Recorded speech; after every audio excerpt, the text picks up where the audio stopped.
All right, everybody, welcome back to the best hour of their day. Fern here. I'm here with my good buddy, Pete Shaw. You guys, if you listen to the podcast regularly, I previously had Pete's business partner on, Paul Tremblay, but I figured we'd have the fitter of the two owners on the show, which is currently Pete. So maybe for this year at least. Hey, listen, take it, bro. Take it, bro. Listen. Trust me, I do take it. I just wanted to say that to burn Paul a little bit, because I know he's gonna that's gonna poke him in the ribs a little bit. It'll motivate him. Yeah. But yeah, so you guys own. I always forget, is it NCR CrossFit or CrossFit NCR? CrossFit NCR. CrossFit NCR. But you know what? In hindsight, we probably should have gone NCR CrossFit, but that's okay. Well, that leads me to that question. Why? What made you? What do you know now that you didn't know then that would make you change it? Just brand identity. I think that's the major reason why most CrossFit gyms have their branding name in front and then CrossFit afterwards, is just so that most people call our gym just NCR anyway. Yeah, it's like most people call our gym Rife.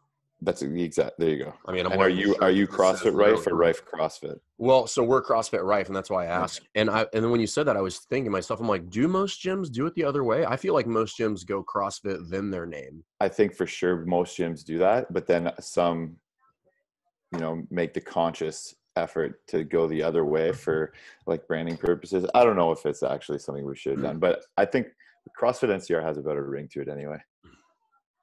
Yeah, I like that. It's to the point. Yeah. I originally wanted our gym name to be CrossFit Syndicate, and that was taken actually. Actually wasn't taken, but somebody else had claimed it but hadn't opened their gym. Okay. But I'm glad we went with the simpler name for branding purposes. Right. And Syndicate is a little aggressive. Yeah, and Syndicate is a little aggressive, which I don't know that that's best for brand purposes. So, sometimes getting it wrong is right. That's exactly it. Short and simple. But I wanted to talk to you. So you qualified. What sanctional did you qualify for the 2020 games out of? The South Fit Challenge, the CrossFit South Fit Challenge in Argentina. And then why that one? Oh man. Well, it started out as actually Pablo, our coworker. Oh yeah. That's right. He's from Argentina, and he joked about it at the CrossFit Games when we were judging together. So he was just like, he knew I was training hard and wanted to continue to make a run for the games. And I was telling him about some of the sanctioned events I'd planned to go to, and he's like, "Oh, you should come to Argentina. You could win." The way Pablo does, eh? And I'm like, "Oh, Pablo is just such a positive guy. Like, he can't everything. He just wants you to do everything. Like, I was probably thinking like he just wants me to come down to Argentina and hang out with him for a week. So I was like, okay, sweet, Pablo, sounds good. Like, that's really far. I'll take a look at it. And then it actually just happened to be that.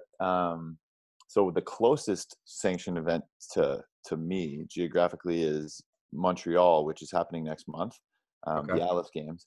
And they both, Argentina, the South Fit Challenge and the Atlas Games, were in the International Online Qualifier, which was that mini open basically that happened before the open for four different sanctioned events, including Wadapalooza and Ireland.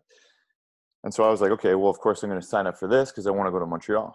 And I just put my name in the hat for Argentina. And it just so happened that I was very high in the rankings for qualifying for Argentina. And I was like, wow, this is a very high possibility that I could compete for a game spot here.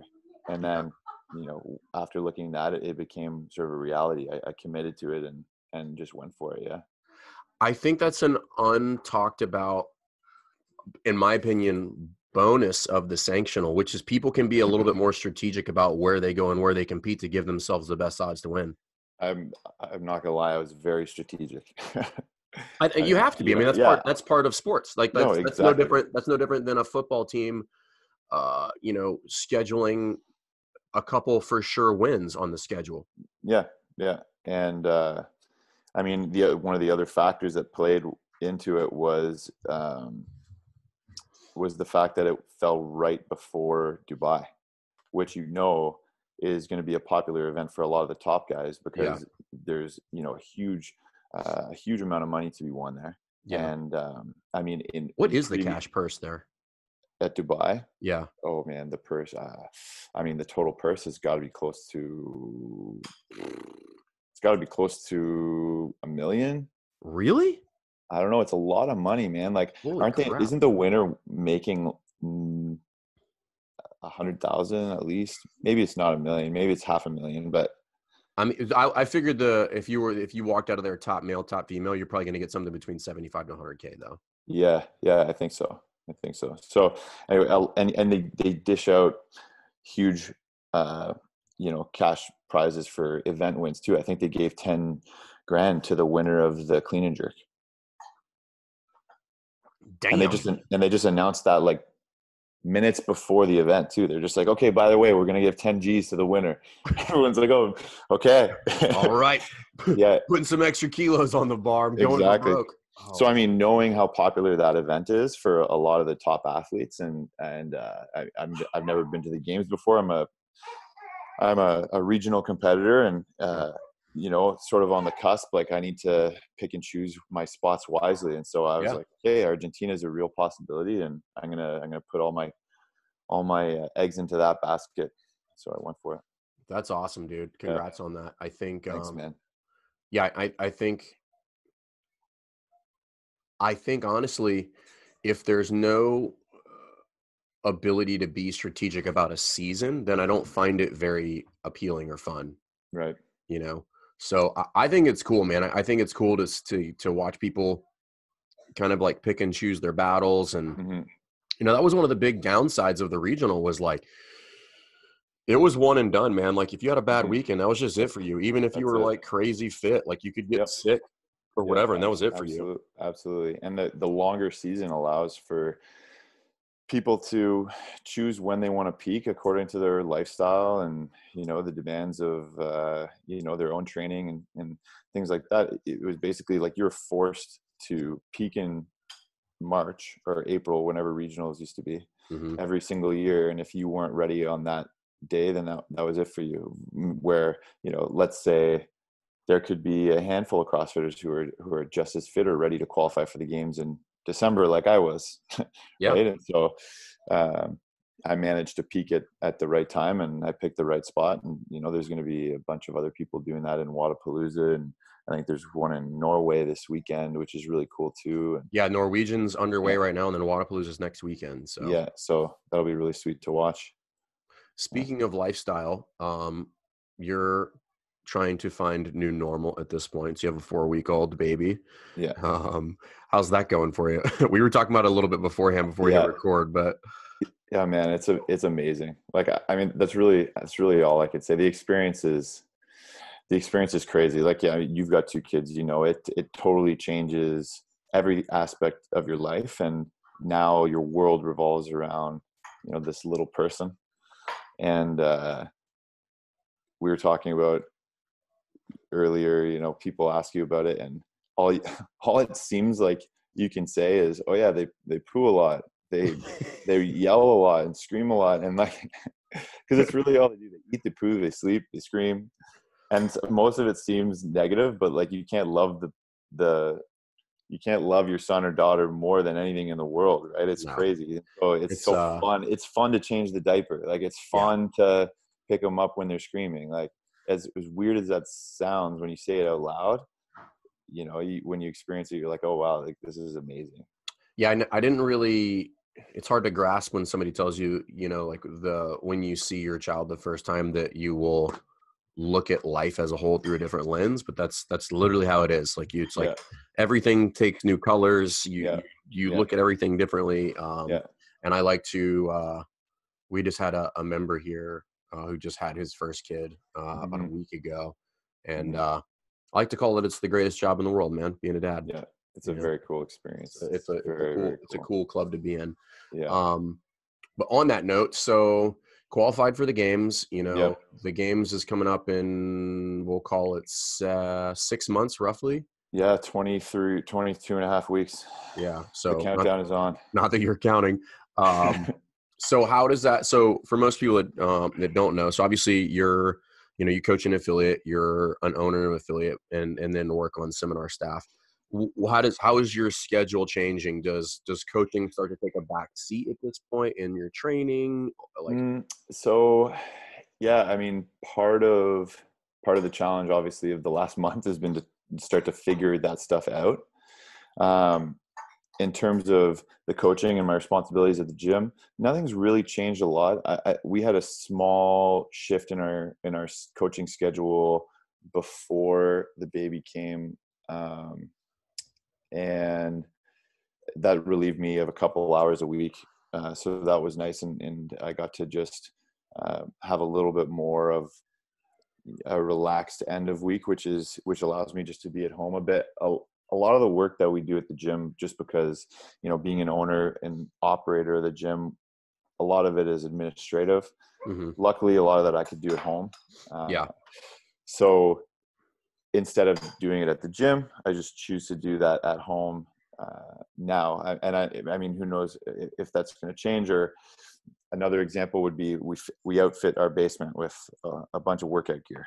Yeah. And so in terms of training, the plan is to have that available to me when I can do it, when I need to work out here. But as you know, working out in a class or with people is usually a little bit better for your fitness, just in terms of pushing yourself. So I try to work out now as much as I can at the box, and then just give myself a situation where I can be flexible when I need to.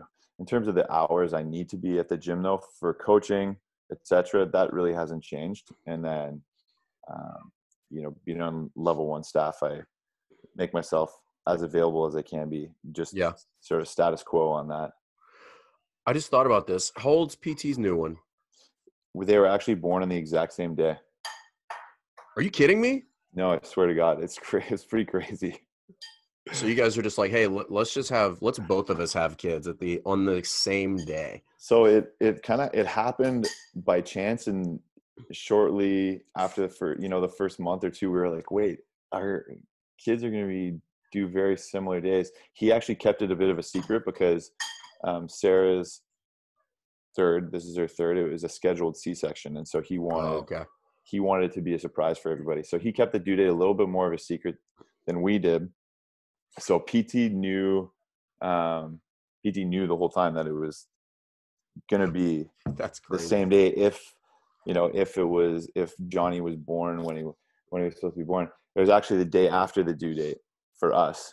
And Paul and Sarah went into the hospital in the morning, and then we were waiting around, and then that evening Jen gave birth to Johnny.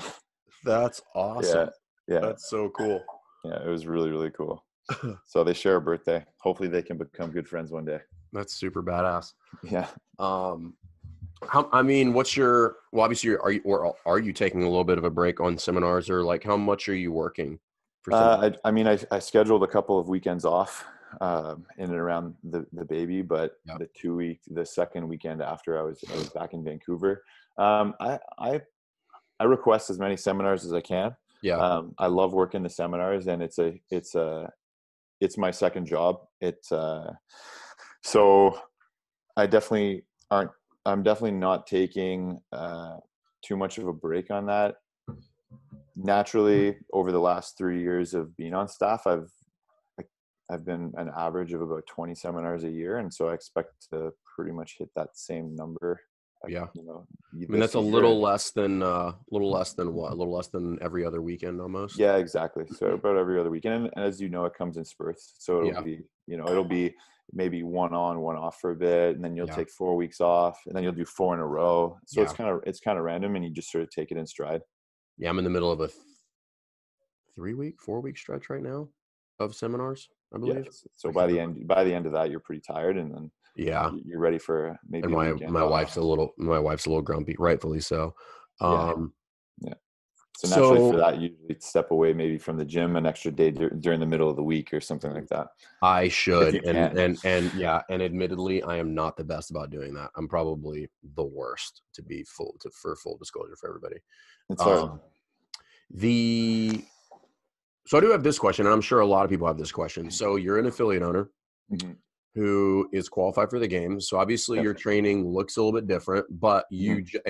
if anybody caught that, you just said you're trying to work out in the classes as much as possible. And Yep. so how long will you do that for? At what point do you kind of break off and you're like, hey, I'm training for something very specific? Well, a specific day and event where we don't Right. know specifically what it is we're training for, but I'm never gonna back away from the classes. I've always taken classes. I try to take it every day unless I coach like 4 of the 5 classes that day. yeah. So I need to do it in between coaching, but I'm always trying to get into a class when I can. Mm-hmm. My programming is based around that. So the way our gym works is my business partner, Reza, he does all the programming for the gym, the day-to-day programming. And he also does some personalized programming for myself, and then a few other athletes who, want to do some competitions, whether it be local or sanctioned events or whatever. Yep. And as we know, if you want to get fitter faster, you need to work on your weaknesses. And so that's basically what Reza does. The quote unquote personalized aspects of those programs is just knowing the athlete's weaknesses and training those a little bit more often than other things. But at our gym, we also give our athletes the opportunity to do predetermined extra work, quote unquote. So we call that priority work. And what we found over the years is that a lot of our athletes would stay after class or show up early for class, and they would do extra work either just to hang out with their friends more or because they genuinely wanted to improve upon a certain skill. Mm-hmm. And earlier on in our early years, without having that pre-programmed, our athletes we found they were overtraining a little bit. We found that they would be, there'd be huge amounts of redundancy because they didn't know what was coming the next day. Maybe the athlete would do a pull-up workout and they'd be frustrated with their pull-ups, and then we'd find them doing hundreds of pull-ups right after. We're like, no, you can't do this. So what we decided, we were like, we need to just accept the fact that people are going to be doing extra work, and we need to pre-program this extra work as optional work. If they decide they want to do extra work, this is what they should be doing. And so this is all programmed and available to our athletes just sort of as they want. And my training outside of class, in large part since Argentina happened, has just been that exactly, just NCR programming plus the extra work that Rez has been programming for everyone else. So that allows me to have some fun, jump in with everyone after class, whoever wants to work out. And now that's the only part that's changed for me. So I do my class workouts, just the same thing I've always been doing. And that extra work it's no longer that general program. It becomes, what are my weaknesses? Mm-hmm. I'm going to hammer those for the next 6 months. So so not your specific priority work, what is the priority work, the general priority work for the gym look like? Because I know somebody's listening to this and they're like, oh, that's an extra workout. Like, I don't know, it might be, but kind of explain to people like what that kind of looks and feels like. Yeah. So we try to have if you take a GPP CrossFit program template and your goal is to have the workout of the day in the class setting be the high intensity piece, or the piece where you're going to get the most out of your fitness for your general physical preparedness. And if you want to do some extra skill work after, obviously you're not going to be able to come out and do another high intensity or a workout as intense as the one that you just did. And so programming that, it takes a little bit of skill, takes a little bit of art, and Rez is really good at it. So what we try and do is we try to give people, a strength or a barbell based option, a gymnastics option, and a little bit of a longer metcon or a cardio vascular option.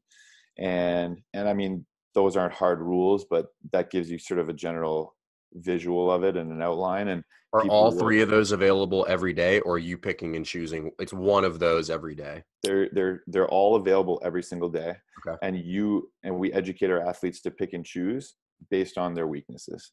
So Gotcha. if you have, if you're severely deficient in your cardiovascular abilities, then you should probably, get on the rower and row that easy 5K afterwards if you're going to do anything. Yeah. Right.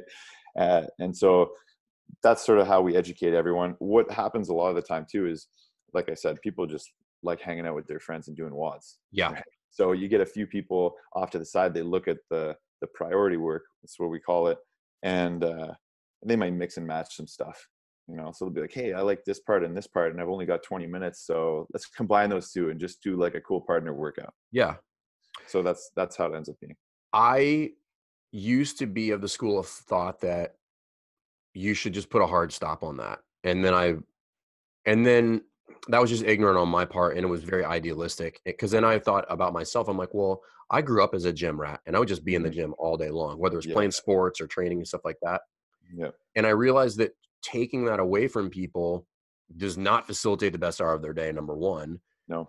But B, if I am having that battle, and you guys have done it the smart way, which is just take control of the fact that people want to do extra work. It's not good or bad. It just is, right? So like you can't be mad about it. It just is what it is. Like it is what it is. We can complain about like, I can't be mad about the way the world is. Like, so what's my solution for that? Which is like, well, I'll take control of it, and I'll give them something that is created by us so that they can do something that's not counter to the entire program. Because we used to have a guy at the gym who he would do that all the time. He'd just go, oh man, he's like, I feel like we need to deadlift, and he would go deadlift heavy the day before, and then the next day we would be deadlifting. And I told him, I was like, if you feel like you need to do that, like just bank on it. It's coming. I'm like, we think about that stuff. We know. Yeah. So if you're feeling the itch to do that, like just be patient. Like it's coming. Yeah. We're gonna do it.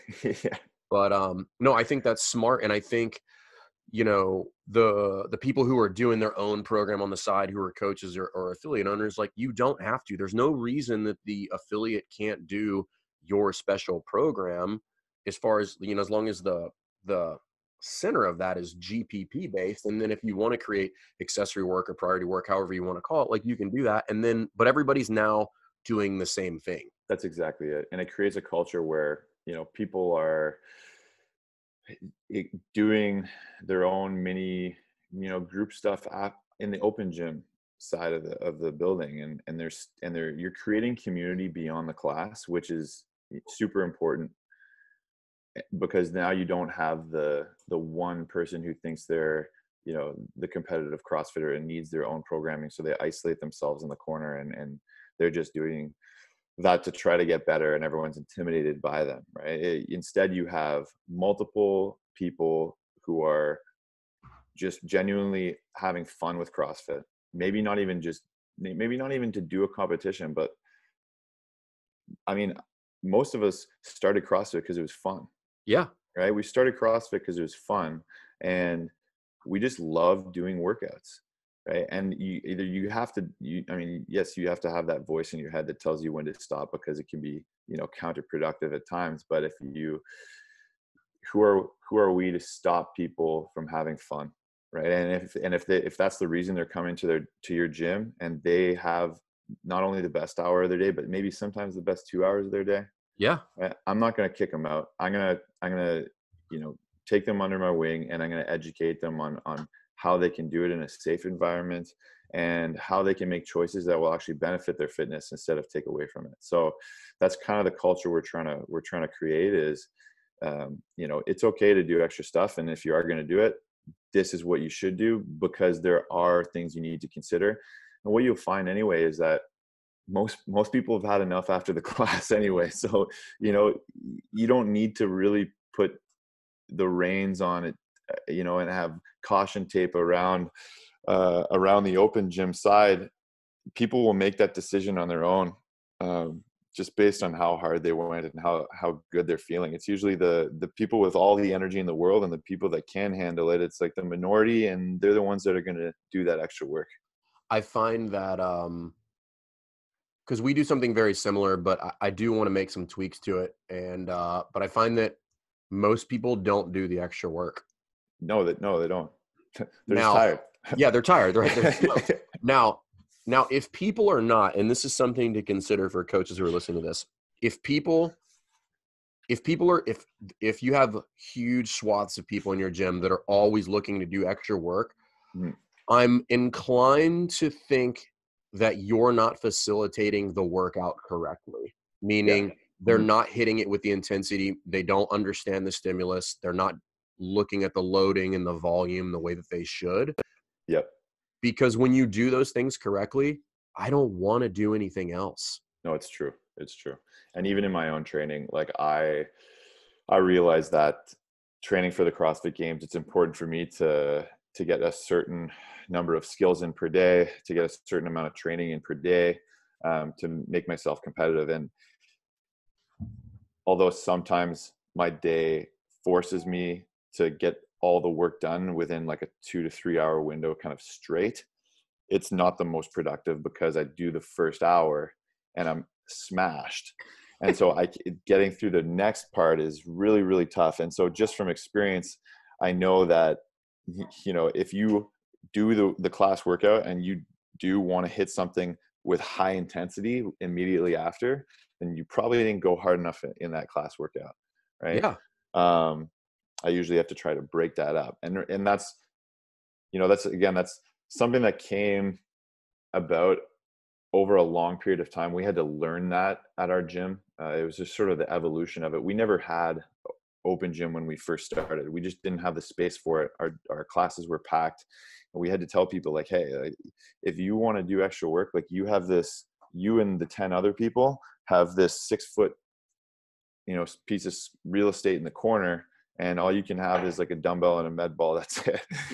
You know, you have at it, but you can't come into the class because we've got too many people. Yeah. And, you know, over time, as the gym grew and we had the space for it, and, you know, we decided that based on what we knew, we would start to facilitate those kinds of things in a good way.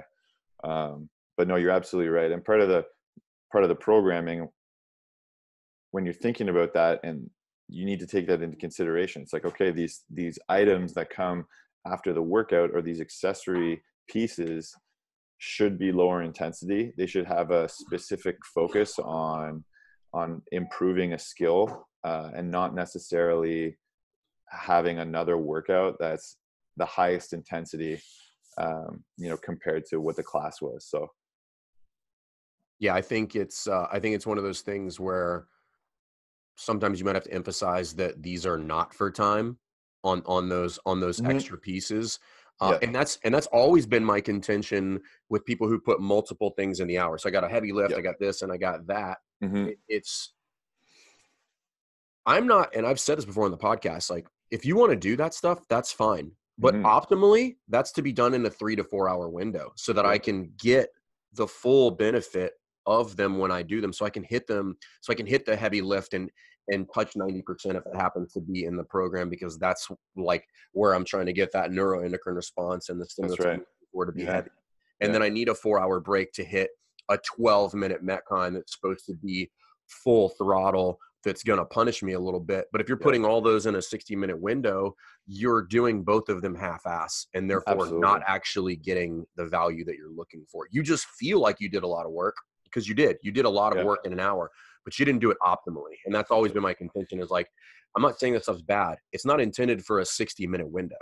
Totally agree. And I'll never forget 2 years ago, well, I guess now almost 3 years ago, at the summit, the seminar staff trainer summit in Dallas. It was in Texas. It was in Dallas. It was in Dallas at the Gaylord Hotel. That's right. I remember that. With the huge, we were in like a terrarium. Yeah, that's right. Yeah. I'll never forget Coach Glassman saying something along the lines of, you know, in an ideal world, Grandma's going to wake up and she's going to, in the morning, walk to the mailbox and back 6 times. Mm-hmm. And then just before lunch, she's going to do a quick little couplet, a little Metcon. And then later on, before bed, she's going to do a couple deadlifts. Right. And that, to me, it just sort of, I was like, oh, something clicked, like a light bulb. I was like, okay, like I always knew working out multiple times in the day was something that I wanted to do. And there was a way to do it, but there's just so much with the level 1 and the level 2 and CrossFit preaching, keep the hour to a minimum, that sometimes you forget to look at the macro view as like the day, the week, the month, as other potential areas where you can, continue to do CrossFit and continue to be healthy. But since we're a group based program, we focus so much on the hour and delivering a good, efficient, effective CrossFit product within that hour. It requires you to be almost a minimalist in the sense so that you can progress people in the right way. Sometimes it's good to realize that, okay, if these people want to continue to work out because A, it's fun, 2, there's actually some stuff that could benefit them. Yeah. Right. We can educate them to do that, but maybe spread it out a little bit. Yeah, I think I would agree that is lost in there and it's largely because most people are doing it incorrectly, meaning that in an ideal world, I think we would all agree that multiple training sessions in a day would be ideal, as long as those training sessions are designed intelligently, meaning I've got a heavy session where I get to work on lifting heavy, and then I can work on some metabolic conditioning, and then maybe some skill work. Like those would be the 3 things I would want to get in every day, because I can modulate the volume, the load as I go through to get good variance across those.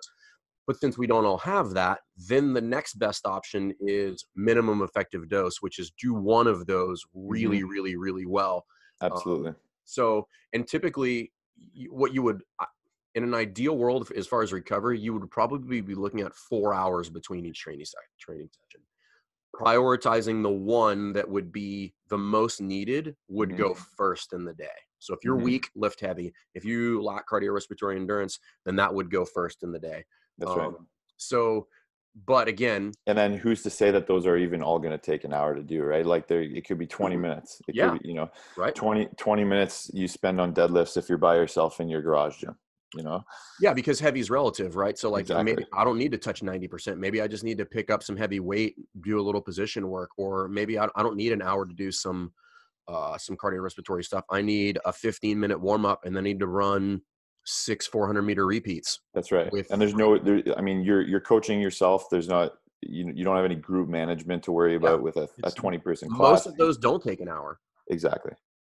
So it's an interesting thing to think about, and yeah, we're trying to facilitate a healthy relationship with fitness that doesn't within the walls of our affiliate, that doesn't alienate anybody who just enjoys CrossFit for what it is and wants to continue to do it beyond the hour class. Yeah, and that's something I had to learn the hard way, where back in the day it was like, curls are stupid, don't you ever do curls in my gym. and now I'm like, I feel like we should do some curls. I think we should do some curls. Yeah, I think exactly. we should do some skull crushers. They just feel good, man. It feels good to get a pump once in a while. I know, right? And without having to do 100 chest to bar pull-ups. Yeah, exactly, right. And to acknowledge that, like, those kind of isolation type movements do have value. And CrossFit contention is just, they're not the meat of the program, or they shouldn't be. They shouldn't be the bulk of it. Like, we want compound movements, not the isolation. But isolation does have a lot of value for people who are struggling to get pull-ups. Maybe they should do a lot of bent over rows so they can get upper back pulling that doesn't involve their full body weight, or some bicep curls so they can get a little bit stronger. So the stuff all absolutely has its place. And if you spent any time reading books, you can do that stuff really, really well and speed up the process, but not do it with high intensity involved thrown on top of everything. It's not like we have to douse everybody's program with high intensity all the time. So, I think that's where people should just be a little bit more thoughtful about it. It doesn't have to be full, ham sandwich all the time. Absolutely. Absolutely. And then Um, it's what you were talking about before too, is it's not forgetting that just because you have the opportunity to do all these things in a day, doing them isn't always the right thing to do. And then realizing that intensity is where the results lie, right? So if you're overdoing it and you're just starting to slow down because your volume's too high and you're not recovering, then you need to maybe revisit that one time per day workout where you just literally give it everything you have, and you'll probably realize that you're going to get better results that way. not only will you get better results, let's say that you are somebody like yourself who's competed at a high level. If your volume does drop off, you're going to be able to sustain a lot of that capacity for a long time Mhm. if you just focus on that one thing. But if you start trying to do too much, that's when you're going to start to see that pretty significant drop off. Yeah. Strength takes a lifetime, and once you're strong, it's really hard to get weak, even if Yeah. you're not lifting that Yeah. There's frequently. not a lot that's going to take that away. That's for sure. Absent of just not training at all. But I can still throw down, and my training is irregular at best, but I can still hit some times that are pretty close to when I was training like really, really hard. Like they're Hmm. they're not. I'm not going to beat those times, but the reality is like if I'm pretty close, like I'm doing all right. Yep. Yep. Absolutely. Like that's fine. I'm like, okay, so I only did a 240 Fran. I'm like, whatever. Like who cares? Oh, Uh, exactly. um, Exactly. I want to switch modes a little bit and talk about Yep. coaching and coach development. So, obviously you and Paul are at the gym, and he and I talked about this a little bit. And then do you coach level twos as well? I forget. Yes. Yep. Okay. So I want to talk about a little bit. So the structure of the level two has changed, obviously. Yes, it has. And I think it's better. So I think taking that test and I fully agree. I think taking that test and moving it. Have you taught one since they changed it? Yeah, I taught one. Yep. So give me your thoughts on it. I like it way better. I like it a lot better too. I mean, just from a administrative standpoint, it's nice not to have the test. But Yeah. from a standpoint of the participant, there's a lot more. One, I feel like there's a lot more practice time.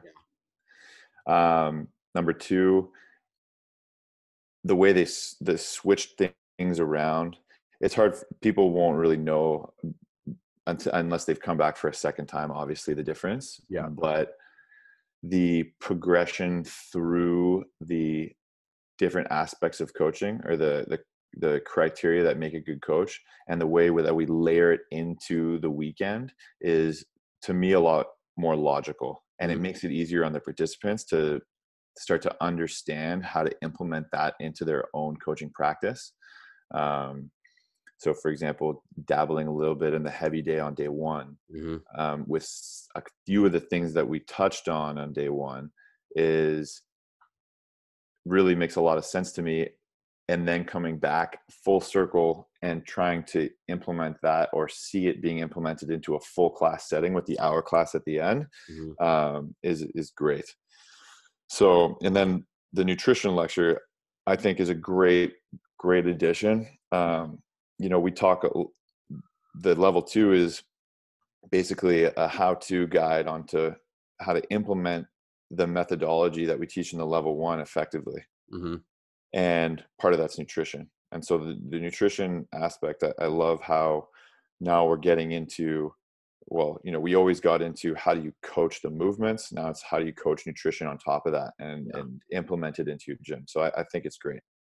For those that don't know, so there's never been a nutrition aspect to the level two, and I like that they put it in there. But it's not for those of you that are thinking macros and vitamins and all that stuff. Like that's not what it's about. This is more the actual kind of practical application of delivering nutrition, not Mhm. the science of nutrition, or not the in the weeds. This is talking about more kind of the psychological aspects, the environmental Implementation. yeah, the environmental aspects of nutrition, in order to get people to do and execute the material from the level one. That's right. That's right. And I think it's really cool to see, because I think it just puts a different lens on nutrition in general, because I can be a very tough thing to tackle in general. Like anybody who's been doing this for a long time is had Mhm. probably multiple failures trying to coaching somebody in nutrition. I mean, I know I It's have. very tough, like, because I mean, we just talked about it. People come in for, I mean, and your podcast says it, right? It's the best hour of their day. During this hour, they come in and we teach them movements and we try to get them fitter purely based on, the physical aspects of the CrossFit workout. And then they've got 23 hours of the day where they can potentially mess it up or make it better with the nutrition. And we're not following them around, right? Yeah. We're not cooking for them. Although it'd be pretty cool to have a cooking class at your gym. If anyone ever Dude, did, in if my anyone ever dream did that, gym, that'd be sweet. in my dream gym, we would have a full blown kitchen in it, and Yeah. we would allow people to cook in there. Like I Yeah. would have like a full fledged kitchen in there. And we would do tons of video and stuff in there. Yeah. I think that would be the shit, man. Like, Totally. But you're right. It's just a difficult thing because it's also, I mean, less so for working out. But if you compare it to that, like nutrition is super emotional, mm-hmm. right? It's religious. Yeah. It's idealistic. Like there's so many different aspects of human sociology that are attached to nutrition, that it's really hard to tease those things out and go about educating people, and then beyond education, actually coaching them through making healthy choices. It becomes tricky, but the level 2 does a great job of trying to lay the foundation for a framework that you can begin to follow and get people moving in the right direction. Yeah, it's and nothing that we teach in those courses is the end all be all. I think they're all the foundational building blocks for you to start building skills and then understanding knowledge and then go from there. And I think I don't think, and this is my personal opinion, I'm biased. I don't think anybody does it better than CrossFit. So, kudos to the 10-pound brains up there who are putting all that stuff together. Yeah, big time. Have you guys had anybody come through for the CDP? You've had at least one. Yeah, we've had one. We have a couple. We've got one scheduled coming up. I couldn't tell you if anyone is registered for that. That all goes through Paul. But we had one person come through for a 1-day session. It was great. So I've talked about it before because I've done 3, 2. I think I've done 3. But for those people, like what are people getting at the CDP? Because I think the CDP is like, I think it's one of the best things out there, honestly. It's amazing. It's part of the challenges of the level 2 is that you get put into an unnatural environment and you're forced to evaluate your coaching or have your coaching skills be evaluated by one of the head trainers. Mm-hmm. We're stopping you, we're getting you to restart. These situations would never happen in your gym. So what's great about the CDP is that you come into an actual gym environment where members are coming in from their daily lives. They're doing a class, and you get to run this full class more or less without interruption. Mm-hmm.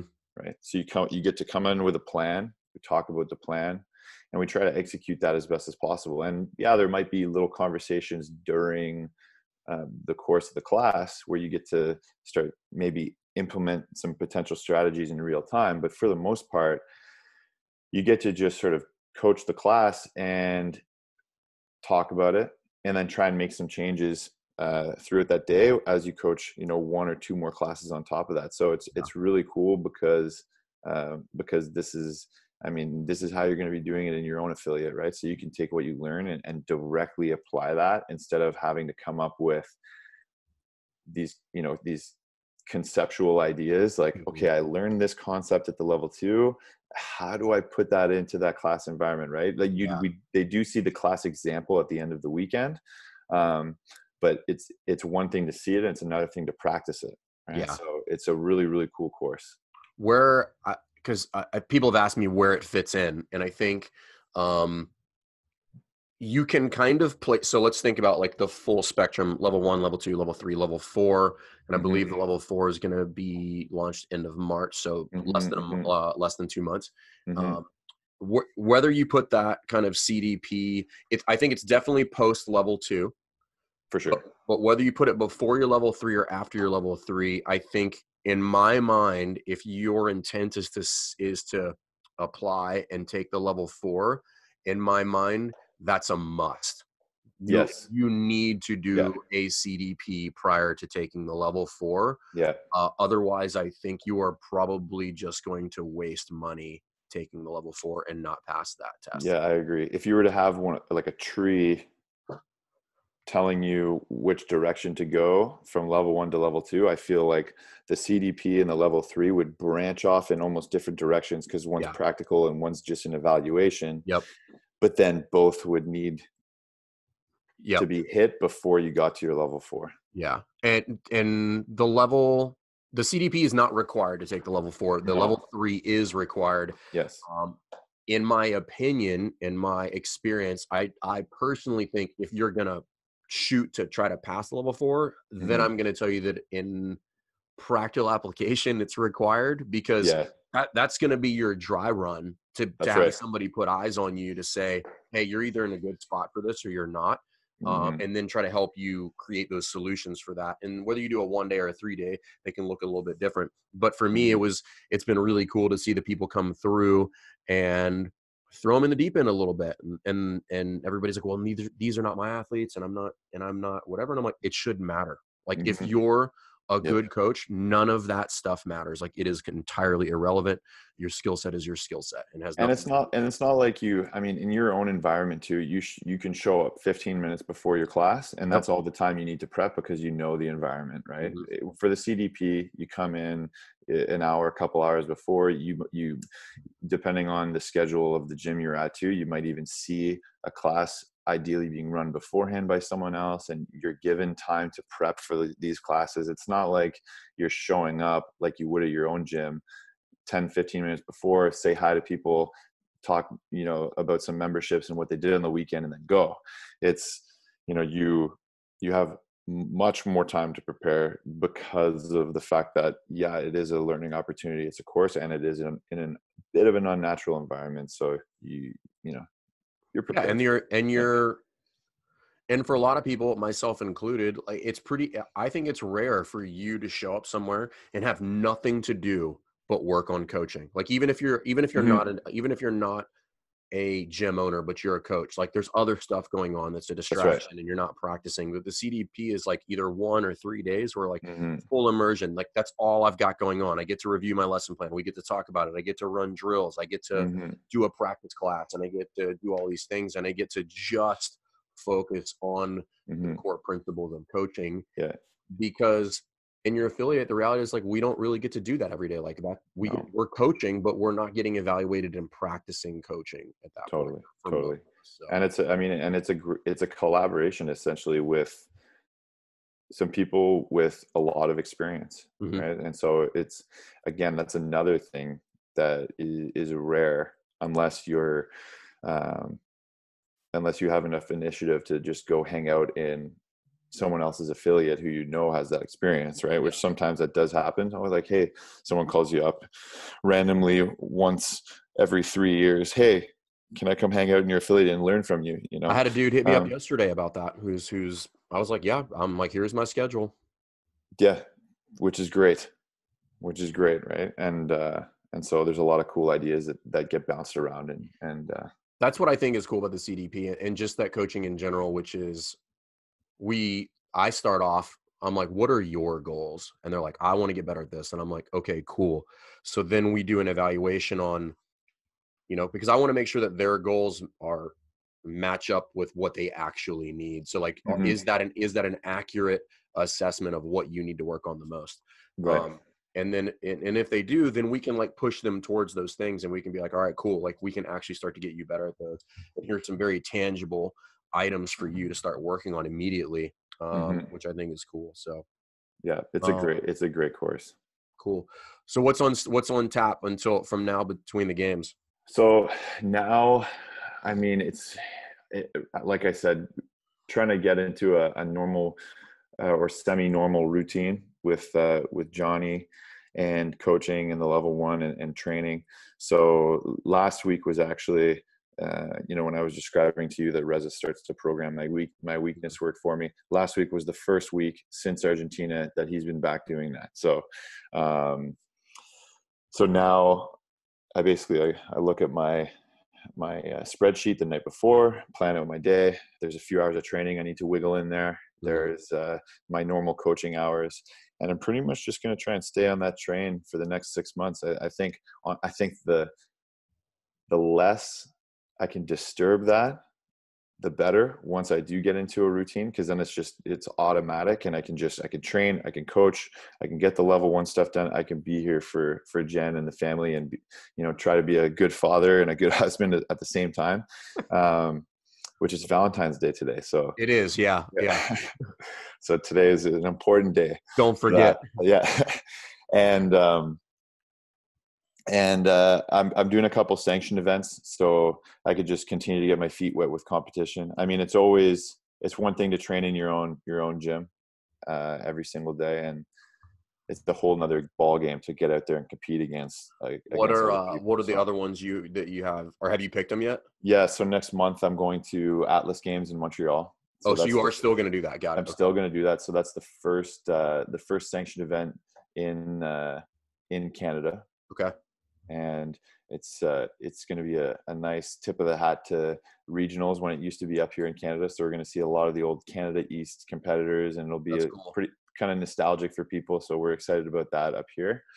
And then after that, I'm going to New Jersey for the Asbury Park Summer Games, and that'll be in June, I believe, early June. Okay. And there's some heavy hitters that have qualified for that, and I think they're doing a second qualifier for that, and so I expect a few more guys to be there, and that'll be a nice sort of test for myself a couple months out from the games. Yeah. So I can just make some last minute adjustments going into the CrossFit Games. So yeah, and that'll give you 2 months, which is enough time to tweak some things. Yeah, exactly. You're not gonna. I mean, once the train's moving, you're not going to gain significant fitness in 2 months, but you can definitely start to come up with maybe some strategic tweaks. Yeah. You can realize some things about yourself where maybe you can try, like we talked about strategy, right? Like every sport has aspects of strategy, and it's important to be on top of that. So I think that'll be an important test. That's cool. Well, good luck, man. Thank you. I'm obviously rooting for you. Is PT trying to wiggle in there in any one of these? PT has a team lined up to go to Atlas Games in Montreal, so we're going to be heading down there together. He's on a team, Team Tidax Nation, with Craig Kenny, Alex Parker, and Meredith Root. So Alex Parker and Meredith Root, he was on the demo team with them last year. Yeah. And then Craig Kenny is just he's just an all-time fit dad. So him and PT stay in touch, and I think the two, they did Ireland together as well. So okay. They went to Ireland. They did the Filthy 150 together, and I'm excited to watch them compete. I'm excited to see Craig too. He's a great guy, and I hope they win the whole thing. I hope they can go to the game. So that's the goal for them. That'd be awesome. Absolutely. Yeah. Awesome, bro. I know you're a new dad. I know you get some training to get in. So thank you so much for your time, dude. This was awesome, and I think people will get a lot out of this. So I appreciate it. Before you go, I do want to say on the record that and you guys hear this all the time, you and Jason, man. This podcast is incredible. What you guys are doing with Best Hour of Their Day is so cool. We talked a little bit about this, you and I, at the summit. Yeah. And we have a less popular podcast called the NCR podcast. Which listen, I've been on that podcast, bro. I think it's a good podcast. No, you were the last episode that we did, actually. I genuinely appreciate that. And Jay and I talk about this all the time.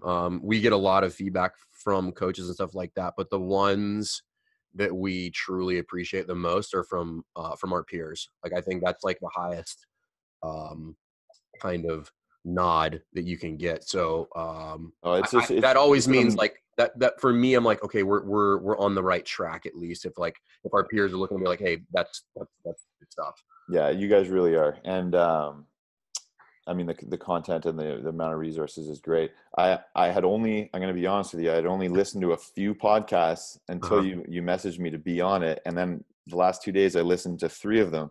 You've been And so binging. my goal, Which ones? the first 3. Oh, the first 3. Okay. I skipped the intro because I know you guys already. Okay. But I went to implementing CrossFit.com into your affiliate. Yep. And then I went to the whiteboard brief. Okay. And now I'm in the middle of listening to Jason interview Austin Malialo in his car. All right. And you only have 160 left. So this is my goal. By the time I see you at the games, I want to have listened to them all. Well, here's what then I'll see you at the games, and then all I want is feedback on like how we can make it better. Okay, perfect. Well, we can do it. I'll summarize all of them for you in a follow-up podcast. How about that? Done. Okay, good.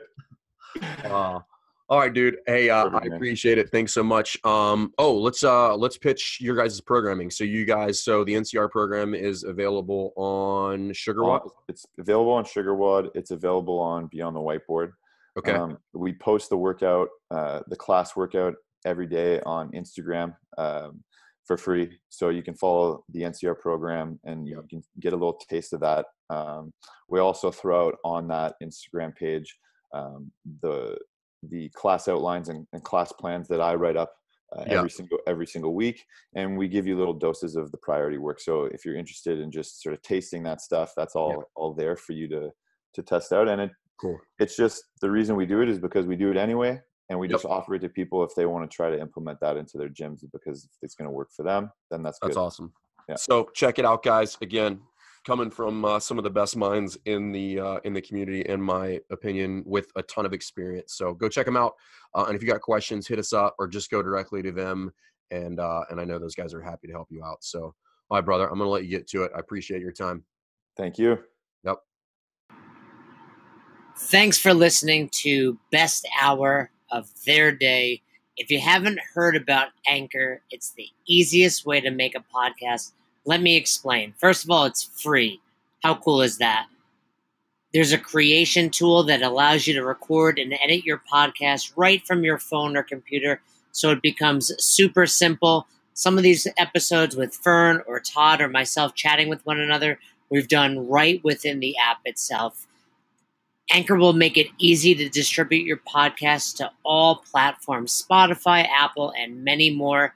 And you can make money from your podcast with no minimum listenership. It's everything you need to make an awesome podcast in one place. All you have to do is download the free Anchor app or go to anchor.fm to get started today. Come on, who doesn't have Spotify at this point? And if you were unaware, Spotify now is offering podcasts. That's right. On Spotify, you can listen to all your favorite artists, but also podcasts in one place for free. Spotify has a huge catalog of podcasts on every topic, including the one you're listening to right now, Best Hour of Their Day. On Spotify, you can follow your favorite podcasts so you never miss an episode. Premium users can even download episodes to listen to offline wherever you are, something I always do before I hop on a plane. And you can even easily share what you're listening to with your friends on Instagram and other social media platforms. Here's the deal. If you haven't done so already, be sure to download the Spotify app, search for Best Hour of Their Day on Spotify, or browse some other podcasts if you want. You can find them in your library tab. And also make sure to follow me so you never miss an episode of Best Hour of Their Day. Thanks again for listening to Best Hour of Their Day, and thanks again to our special guest. We appreciate all you guys do for us with Best Hour of Their Day when it comes to sharing our posts on Instagram, when it comes to subscribing to us on YouTube, when it comes to the constant feedback. We are grateful and we appreciate it. We are trying to build a community based on coaching development and becoming the best version of yourself. And it goes without saying that we couldn't do without all of you. So if you haven't already, please subscribe to our YouTube channel. Season 1 of Dropping In is out. We are getting tremendous feedback, and we'd love for you to check it out. Leave us a comment on there. Head over to our Instagram. Give us a follow. Like our pictures. Feel free to share anything that resonates with you. And if you have any questions, comments, concerns, or feedback for us, please don't hesitate. Email us, besthouroftheirday@gmail.com. Thanks again. Until the next episode, we hope you've had the best hour of your day.